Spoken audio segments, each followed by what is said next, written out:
Hello दोस्तों, कैसे हैं आप सभी लोग। आप सभी का स्वागत है फिर से हमारे चैनल नॉलेज बाईजी पर। मैं हूं आपका दोस्त अमित कुमार, लेकर आया हूं आपके लिए एक और न्यू इन्फॉर्मेटिव वीडियो, जिसमें आज हम एक इम्पोर्टेंट क्वेश्चन को डिटेल में समझने वाले हैं, जो आपके एग्ज़ाम पॉइंट ऑफ व्यू के लिए काफ़ी इम्पोर्टेंट है। क्वेश्चन क्या है, सब्जेक्ट कौन सा है, क्यों इम्पोर्टेंट है, क्यों हम इस पर वीडियो बना रहे हैं, तो आपके मन में काफ़ी सारे प्रश्न होंगे। सबसे पहले इम्पोर्टेंट क्यों है, क्योंकि आपके एग्ज़ाम आ रहे हैं। किसके लिए इम्पोर्टेंट है, जो एलएलबी के स्टूडेंट है। कौन से सब्जेक्ट के लिए इम्पोर्टेंट है, कॉन्स्टिट्यूशन के लिए। अगर एलएलबी के सेकंड सेमेस्टर के स्टूडेंट अपने एग्ज़ाम में अच्छे नंबर लेना चाहते हैं, तो मैं जो ये क्वेश्चन कवर करवा रहा हूँ, आई होप ये क्वेश्चन आपसे पूछा जा सकता है। इसलिए क्योंकि ये इम्पोर्टेंट क्वेश्चन है, मैं आपके साथ यहाँ पर डिस्कस कर रहा हूँ। क्वेश्चन क्या है, फटाफट समझते हैं। किस चीज़ को हमें ध्यान में रखना है ताकि हम इसको इजी तरीके से समझ सकें, याद कर सकें। तो जैसा कि मैंने सबसे पहले आपको इस चार्ट को जो है बिल्कुल याद रखना है, बिल्कुल भी भूलना नहीं है। इसके अलावा एक दो चीज़ें और हैं जो मैं यहाँ पर आपको मेंशन करूँगा, उन चीज़ों को आपको याद रखना है। क्वेश्चन क्या है कि हमारे इंडियन कॉन्स्टिट्यूशन के अंदर कौन सी रेमेडीज़ जो हमें बताई गई है, जब हम अपने फंडामेंटल राइट को एनफोर्स कर सकते हैं, उनका एनफोर्समेंट कर सकते हैं, उन्हें लागू कर सकते हैं। तो इसके लिए हमारे कॉन्स्टिट्यूशन के अंदर ये 5 तरीके की रिट जो है बताई गई है, कॉन्स्टिट्यूशनल रेमेडी, जिसे हम क्या कहते हैं, रिट्स भी कहते हैं। और ये रिट्स कितने तरीके की हैं, ये 5 तरीके की रिट हैं जो हम आज पढ़ने वाले हैं। इसके अलावा आपको आर्टिकल है जो आपको याद रखने हैं। पहला आर्टिकल कौन सा है, आर्टिकल है हमारा 32। सेकंड आर्टिकल कौन सा है, 226। दोनों आर्टिकल बात करते हैं रिट्स के बारे में। दोनों आर्टिकल्स में रिट इशू की जा सकती हैं, लेकिन आर्टिकल 32 में सुप्रीम कोर्ट के पास पावर है रिट इशू करने की, और 226 में हाई कोर्ट के पास पावर है रिट इशू करने की। ये दोनों डिफरेंस है। सुप्रीम कोर्ट जब आर्टिकल 32 की बात करते हैं तो ये केवल फंडामेंटल राइट की बात करता है, लेकिन जब हम हाई कोर्ट की बात करें 226 की, तो ये फंडामेंटल के साथ साथ अदर्स भी, अदर जो भी एनी अदर राइट्स भी है, उनको भी प्रोटेक्ट करने के लिए आप रिट फाइल कर सकते हो। इसलिए हाई कोर्ट के द्वारा जो ये 226 में हम जो भी कोई सी रिट अप्लाई करते हैं, तो हम ये कहते हैं कि हाई कोर्ट के पास थोड़ी सुप्रीम पावर है ऐसे केसेस में। अब हम समझते हैं एक एक करके सभी रिट्स के बारे में, कि क्योंकि हमें हमें रिट्स तो पता चल गई। आप इस डायग्राम को बिल्कुल ना भूलें। अगर आपको ये डायग्राम अच्छे से आता है तो आपके जो क्वेश्चन के आंसर है उसमें भी आप अच्छी तरीके से लिख पाओगे। अब हर एक रिट के अंदर कुछ ना कुछ खासियत है। क्या खासियत है, कब अप्लाई की जाती है, क्यों अप्लाई की जाती है, तो सारी चीज़ों को अब हम समझने वाले हैं। सबसे पहले हम बात करते हैं इसके मीनिंग के बारे में, कि इसका मीनिंग क्या है हैबियस कॉर्पस का। हैबियस कॉर्पस का मतलब होता है, मैं यहाँ पर लिख देता हूँ, you may have the body, या हम कह सकते हैं आपके पास बॉडी है। वो बॉडी क्या है, क्यों वो बॉडी है, क्यों हम हैबियस कॉर्पस को इशू करते हैं, यानी कि जब किसी पर्सन को गलत तरीके से रॉन्गली डिटेन किया जाता है, या हम कहें टेकन अवे, यानी कि ले जाया जाता है, तो ऐसे में इस हैबियस कॉर्पस रिट का एग्जिस्टेंस होता है कि जिस भी पर्सन ने इस व्यक्ति को, इस पर्सन को रॉन्गफुल तरीके से डिटेन किया है, उसे जो है बाहर निकाला जाए, चाहे उसे प्रिजन के अंदर डिटेन किया हो या फिर हम कहें कि कोई प्राइवेट कस्टडी के अंदर रखा गया हो। तो ऐसे में इस रिट को इशू करते हुए जो है कोर्ट क्या करती है, कमांड करती है। किसको कमांड करती है? अथॉरिटी को कमांड करती है कि जिस पर्सन को आपने डिटेन किया है उसको आप प्रेजेंट कीजिए। अगर वो डिटेंशन इलीगल होता है तो ऐसे में उस पर्सन को क्या कर दिया जाएगा? रिलीज कर दिया जाएगा। तो हमने मतलब समझा क्यों डिटेन किया जाता है, कहाँ पर डिटेन किया जाता है, कोर्ट क्या करती है। अब हमारा सेकंड पॉइंट यहाँ पर आता है कि कौन जो है अप्लाई कर सकता है। सेकंड इम्पोर्टेंट पॉइंट, तो जिस पर्सन को प्रिजन में डिटेन किया गया है या हम कहें प्रिजनर खुद हिमसेल्फ या फिर उसके बिहाफ पर कोई अदर पर्सन भी। सेकंड क्या है? Any other person. अरे पर्सन ऑन बिहाफ, उसके बिहाफ पर कोई अदर पर्सन भी जो है इस तरीके की रिट के लिए अप्लाई कर सकता है। अब हमारा नेक्स्ट क्वेश्चन क्या आता है कि कब जो है इस तरीके की रिट जो है अप्लीकेबल हो जाएगी। सबसे पहली चीज़ क्या है? तब अप्लीकेबल होगी जब जो है इसकी अप्लीकेशन आप लगाओगे, बिना अप्लीकेशन लगाए इसकी अप्लीकेबिलिटी नहीं होगी। दूसरी चीज़ क्या है कि जो भी डिटेंशन के संबंध में जितनी भी फॉर्मेलिटीज़ हैं वो आपने कंप्लीट कर ली है, लाइक डॉक्यूमेंटेशन, सारी चीज़ें आपके पास प्रॉपर हैं। तीसरी चीज़ें क्या है, तीसरा इम्पोर्टेंट पॉइंट क्या है कि ऐसे अरेस्ट से निकलने का जो है ऑर्डर दे दिया गया है। तब या फिर हम कहें फोर्थ पॉइंट क्या है कि जो ये डिटेंशन किया जा रहा है ये सही नहीं है। तो ऐसे में इस डिटेंशन से निकलने के लिए कोर्ट क्या कर सकती है? हैबियस कॉर्पस की रिट इशू कर सकती है।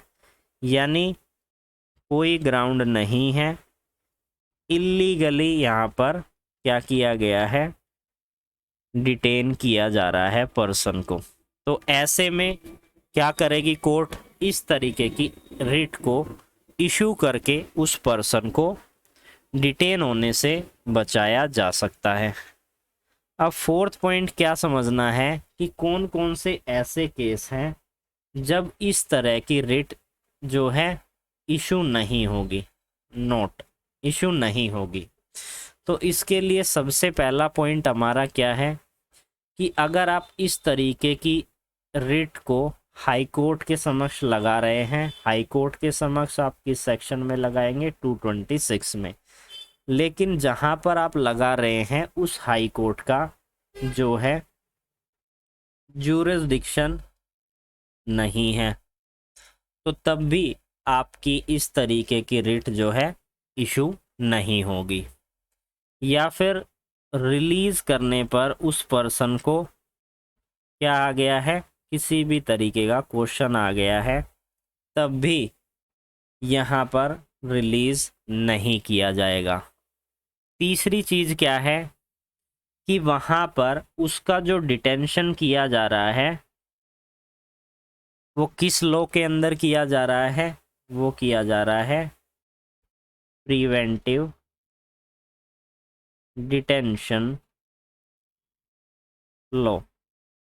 तो ऐसे केस में भी यहाँ पर इस तरीके की रिट को आप इशू नहीं कर पाएंगे। अब हमने पहली रिट को तो जो है डिटेल में समझ लिया है। हैबियस कॉर्पस, मोटी मोटी चीज़ें आपको याद रखनी है।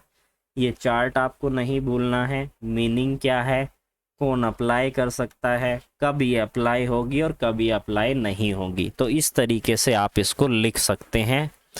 अब हम डिस्कस करेंगे हमारी सेकंड रिट के बारे में। अब हम डिस्कस करने वाले हैं हमारी सेकंड रिट के बारे में। सेकंड रिट क्या है? जैसा कि आप सबने चार्ट के अंदर भी देखा था, सेकंड रिट है हमारी मैंडेमस रिट। अब मैंडेमस रिट का मतलब क्या होता है, सबसे पहले हम ये समझते हैं what is the meaning, what is the meaning of mandamus writ. Mandamus का मतलब होता है कमांड देना। कमांड किसके द्वारा दी जाती है? हायर कोर्ट के द्वारा। किसको दी जाती है? किसी भी पर्सन को, किसी भी कॉरपोरेशन को, या फिर हम कहें इंफीरियर कोर्ट को।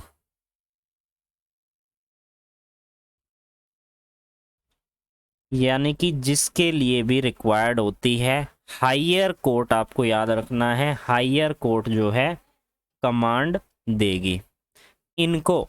और ये कमांड क्यों दी जा रही है?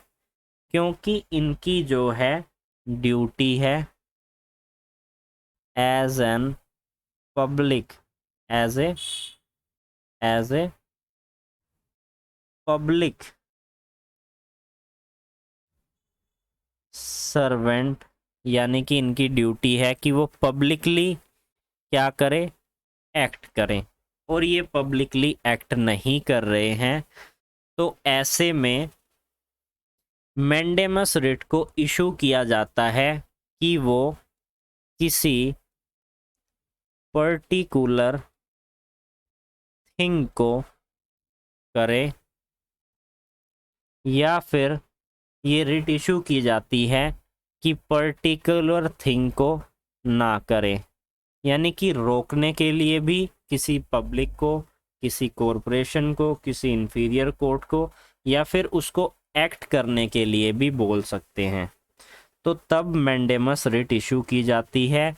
ऐसा क्यों होता है? ऐसा इसलिए होता है कि जब हम किसी पब्लिक सर्वेंट के पास जाते हैं, कोर्ट में जाते हैं, वो अपनी ड्यूटी को फॉर्म नहीं कर रहे हैं, जिससे दूसरे व्यक्ति के राइट का वोलेशन हो रहा है, तो ऐसे में इस रिट को इशू किया जाता है। अब हमारे पास सेकंड पॉइंट क्या आता है कि when the writ will be granted. यानी कि कब ये ग्रांट होगी। सबसे इम्पोर्टेंट चीज़ क्या है कि आपका जो राइट है उसका क्या हो रहा हो, वोलेशन हो रहा हो, या हम कहें इनफ्रिंजमेंट, यानी कि एक तरीके से वोलेशन ही है, उल्लंघन है। तो ऐसे में आपके पास जो था आपका लीगल राइट था जिसका वोलेशन हुआ। दूसरी चीज़ क्या है, यहाँ पर पब्लिक अथॉरिटी की ड्यूटी थी उस एक्ट को करने की, लेकिन उसने उसे परफॉर्म नहीं किया। तो ऐसे में यहाँ पर आपका लीगल राइट जो है वोलेट हो गया। तो इन सभी केसेस में आपके जो मैंडेमस रिट है वो इशू की जा सकती है। किस केस में मैंडेमस रिट जो है इशू नहीं होगी। तो इस पर भी आपको कुछ पॉइंट लिखने होंगे। सबसे पहला पॉइंट है कि अगर कोई मिनिस्ट्रियल वर्क है तो ऐसे में जो है मैंडेमस रिट जो है इशू नहीं होगी। दूसरी चीज़ क्या है कि यानी कि जिस अथॉरिटी के समक्ष आप ये रिट इशू कर रहे हैं उसका उस कार्य को करने का क्या है, डिस्क्रिएशन है।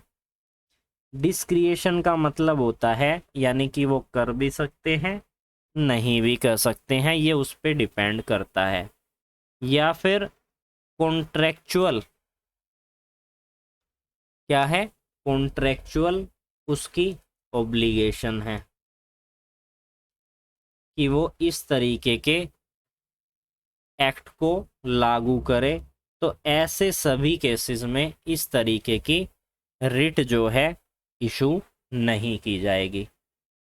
अब हम डिस्कस करते हैं हमारे अगली रिट के बारे में, जो कि हमारी थर्ड रिट है, जिसे हम कहते हैं प्रोहिबिशन रिट।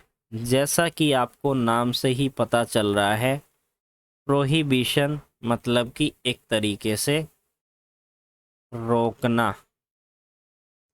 किसको रोकना? कोर्ट्स को।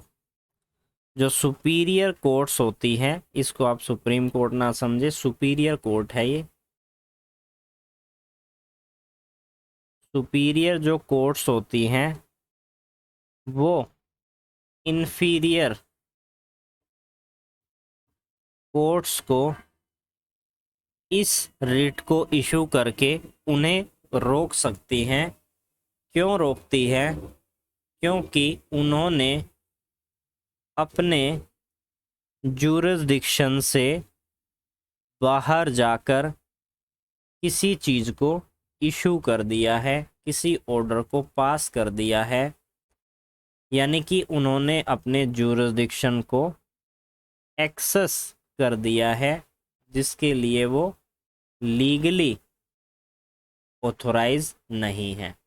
तो ऐसे में सुपीरियर कोर्ट इंफीरियर कोर्ट को यह डायरेक्शन देते हुए, जो भी उन्होंने जुरिस्डिक्शन को एक्सेस किया है इस रिट को इशू करके, उस चीज़ को कम किया जा सकता है। जो भी ऑर्डर उनके द्वारा पास किया जाता है उन्हें रोका जा सकता है प्रोहिबिशन रिट को इशू करते हुए। तो काफ़ी इजी था ये प्रोहिबिशन रिट। अब हम बात करेंगे हमारी नेक्स्ट रिट के बारे में, जो कि है हमारी सर्शियरी रिट। यह रिट बात करती है, सबसे पहले हम समझते हैं इसके मीनिंग के बारे में। मीनिंग क्या है इसका?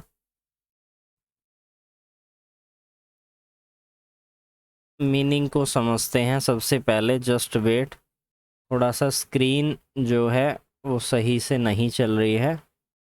तो गाइज अब समझते हैं इसके मीनिंग को। स्क्रीन जो है बिल्कुल सही हो चुकी है। सर्शियरी हमारी फोर्थ इम्पोर्टेंट रिट है। ये रिट कब इशू की जाती है, किस कोर्ट के द्वारा इशू की जाती हैं, क्यों इशू की जाती है, इसके बारे में समझते हैं। इस रिट का मतलब क्या है? मतलब की बात करें, क्या मीनिंग है इसका? इस रिट का मतलब होता है कि जब भी कोई इंफीरियर कोर्ट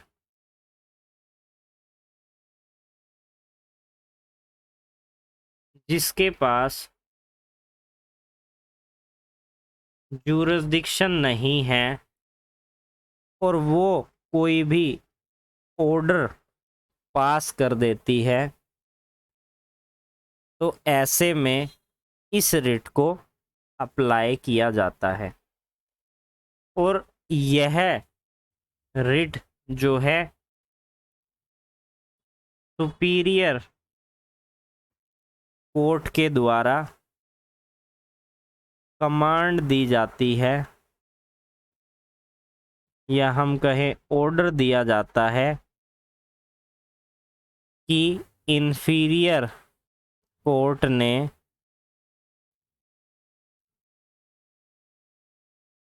जो भी ऑर्डर पास किया है विदाउट ज्यूरिसडिक्शन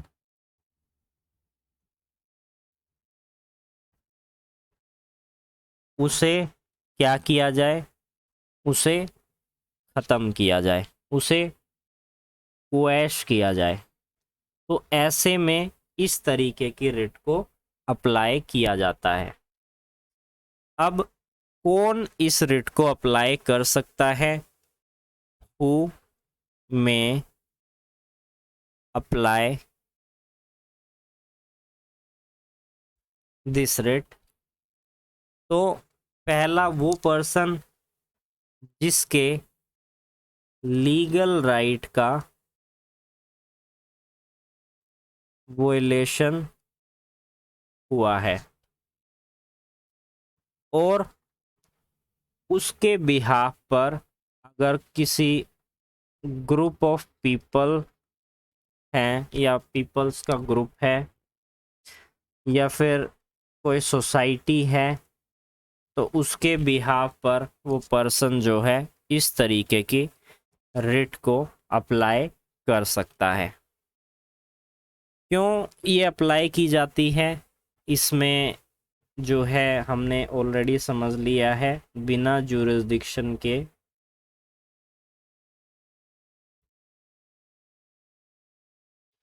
अगर कोई कोर्ट जो है ऑर्डर पास कर देती है तब इस तरीके की जो रिट है वो अप्लाई की जाती है। इसके अलावा natural justice, principle of natural justice,